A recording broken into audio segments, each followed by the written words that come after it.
Sometime God will destroy our plans when He sees that our plans are going to destroy us.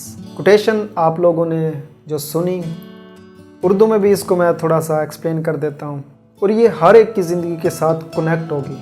सो ये जो quotation मैंने आप लोगों को सुनाई वो ये है कि बाज़ औक़ात हमारा रब हमारे प्लान्स को डिस्ट्रॉय कर देता है, तबाह कर देता है। यानी हम कुछ सोच रहे होते हैं, वो कुछ कर रहा होता है। हम क्या करने की कोशिश कर रहे होते हैं और हमारे साथ कुदरत क्या कर रही होती है।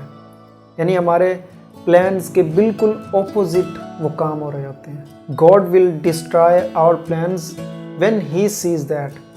जब कुदरत ये देखते हैं कि हमारे जो प्लान्स हैं वो हमें डिस्ट्रॉय किए जा रहे हैं, हमें ही तबाह किए जा रहे हैं, फिर अल्लाह ताला जो कि 70 माओं से ज़्यादा प्यार करने वाली ज़ात है, वो फिर हमारे प्लान्स को ही डिस्ट्रॉय कर देती है।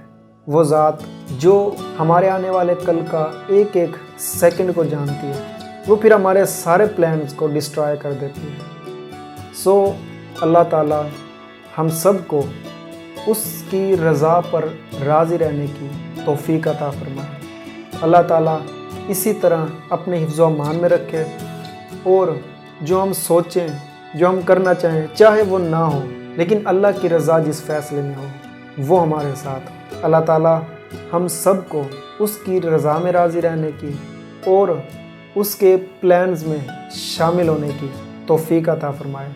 अगर आपकी ज़िंदगी में भी वो काम नहीं हो पा रहे जो आप चाह रहे हैं, सो कोशिश करते रहें। जिस दिन अल्लाह ताला को आपकी आजिज़ी पसंद आ गई, जिस दिन आप लोगों ने अपनी आजिज़ी अल्लाह के सामने रखी कि ऐ बारी ताला मेरी कोशिश यहाँ तक थी, अब आगे तेरा काम है, तू जाने तेरा काम, बस हैंड्स अप जब हमने कर दिया, बस फिर अल्लाह ताला ने उसी टाइम ये हमारे बाजू पकड़ लेने और फिर हमें वो कुछ अता करना है जो कि हम सोच भी नहीं सकते। Take care and see you soon. अल्लाह हाफिज़।